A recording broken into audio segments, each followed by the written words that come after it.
Voilà, nos deux faces sont presque prêtes. Il va falloir maintenant faire la poche passe-poilée sur l'une des deux. Donc là, la pièce de 23 sur 25, qui va être la poche en fait, la poche qui sera sur la face extérieure. Vous allez la plier en deux pour trouver les milieux. Donc j'ai marqué les milieux avec des épingles en haut et en bas. Et on va ensuite tracer un rectangle qui sera une ouverture qui va faire 1 cm de haut sur 20 de large. Alors à peu près à 2 cm du haut de la poche, enfin, du haut du rectangle, et on va bien centrer. Donc, comme elle fait 23, on est à 11,5. Voilà. Donc là on a notre milieu. 10 de chaque côté.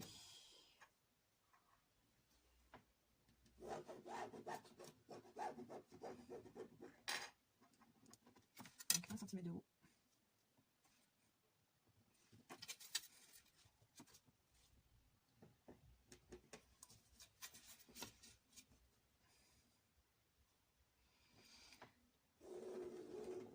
Et pour celles qui l'ont déjà fait, vous allez vous souvenir que on va coudre sur ce rectangle avant de couper pour ouvrir.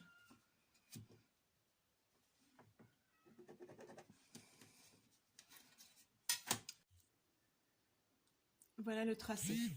Là on voit mieux.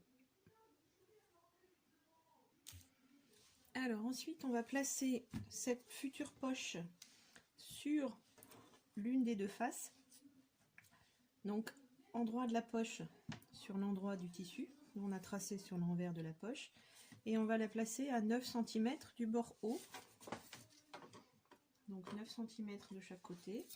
Et il faut vérifier aussi que c'est à la même distance de chaque côté. Donc là on est à 4,5, 4,5. Voilà. Ensuite on épingle.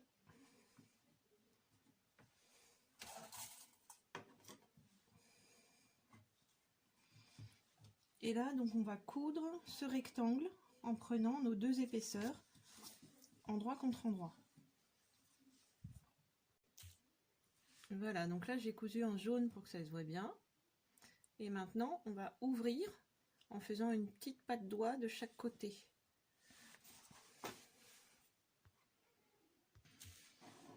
Alors, pour ouvrir la fente, en fait, c'est une fente, on va plier ici, faire une petite entaille bien au milieu.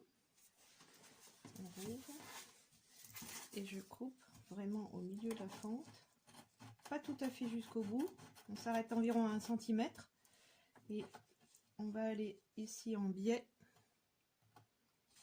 jusqu'à la couture. Attention de ne pas couper la couture bien sûr. Même chose de l'autre côté.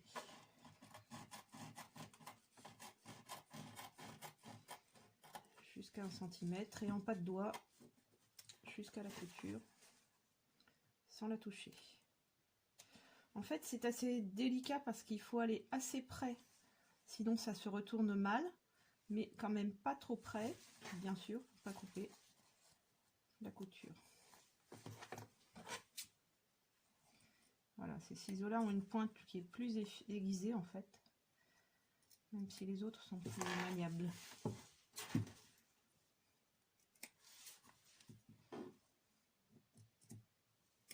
Voilà.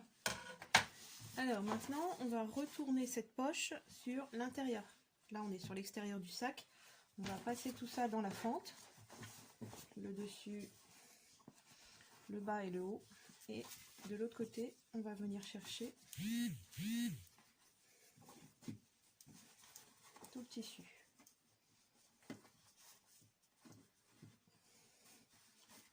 Voilà. Ça va nous faire comme une petite fenêtre.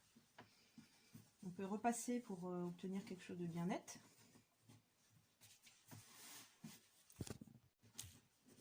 Voilà. Donc sur l'endroit, ça va nous donner ça. Une belle ouverture bien propre. Et on viendra ensuite appliquer la fermeture dessous.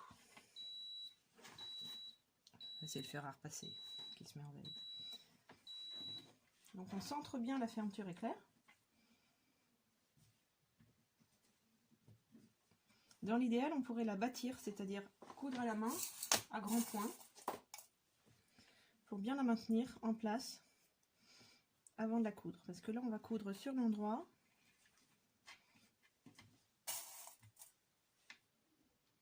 Assez près du bord, à environ 1 ou 2 mm, en couture nervure.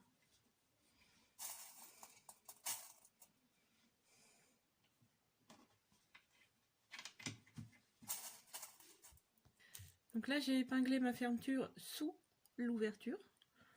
J'ai épinglé par le dessus. Donc je vais coudre ici tout ce cadre à 1 mm du bord, très doucement, pour être le plus régulier possible.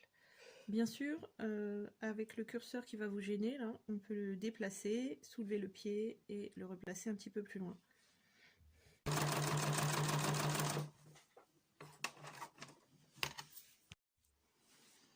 Alors, avec les angles, je vous conseille de prendre un pied classique plutôt que le pied border, parce que les angles sont difficiles à gérer avec le pied border.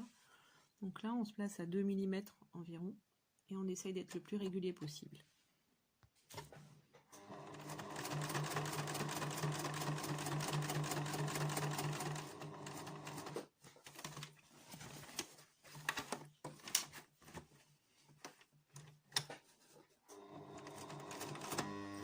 Alors, ça passe pas toujours très bien sur la fermeture, mais en y allant très doucement et en piquant point par point, on passe sur les fermetures plastiques. Donc, je vous conseille de prendre une fermeture plastique, plutôt qu'une fermeture métallique.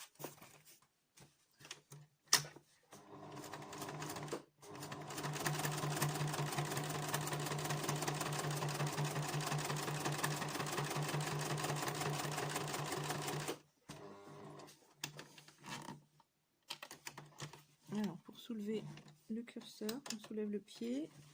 On peut même tourner un petit peu en laissant l'aiguille plantée, bien sûr, pour que ça ne dévie pas. Et on va le passer derrière, de façon à ce qu'il ne nous gêne plus. Voilà.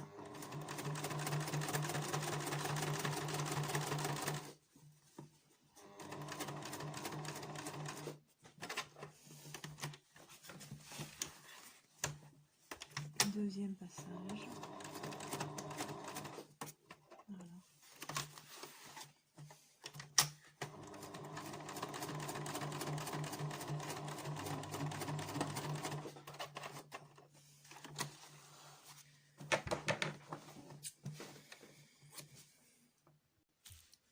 Et voilà notre ouverture de poche qui est prête. Alors bien sûr, il va falloir faire la poche. Donc, pour faire la poche, on va plier notre tissu de doublure en deux, bord à bord. On peut couper éventuellement les morceaux de fermeture qui dépassent.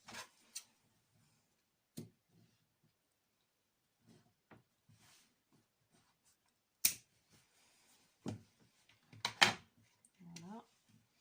Et ensuite, on va épingler les trois côtés qui ne sont pas cousus. Attention, il faut prendre que les épaisseurs de doublure. Il ne faut pas toucher à l'entoilage et au tissu extérieur. Donc on épingle juste la poche.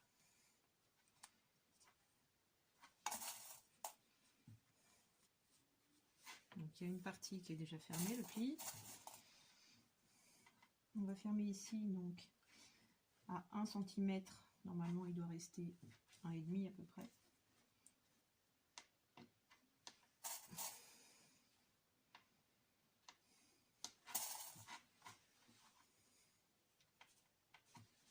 Voilà, donc là on va venir prendre seulement la partie ici bleu canard, vert canard. Il y a une polémique là-dessus. Alors donc là j'ai plié la partie extérieure pour accéder à ma partie vert canard et je vais coudre ici à environ 1 cm du bord. Donc, tant qu'à faire, puisqu'il y a 3 côtés, autant commencer par le petit côté. Hop.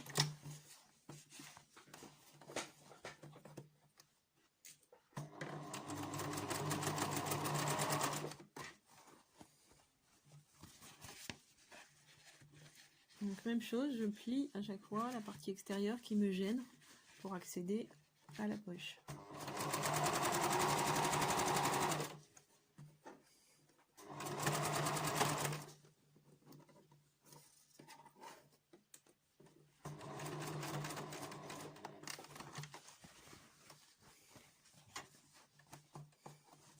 Bien bord à bord pour les deux parties de poche.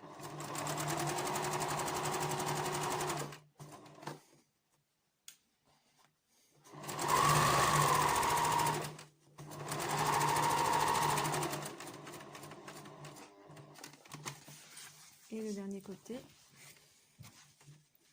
avec le même pliage. Alors là j'ai une épingle un petit peu difficile d'accès. La voilà. Je remets tout en place bien bord à bord et c'est parti.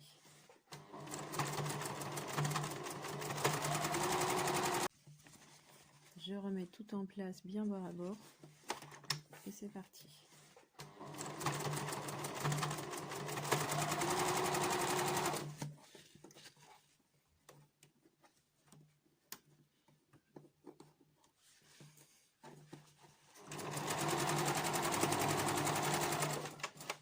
Voilà. Donc là notre poche téléphone est fermée.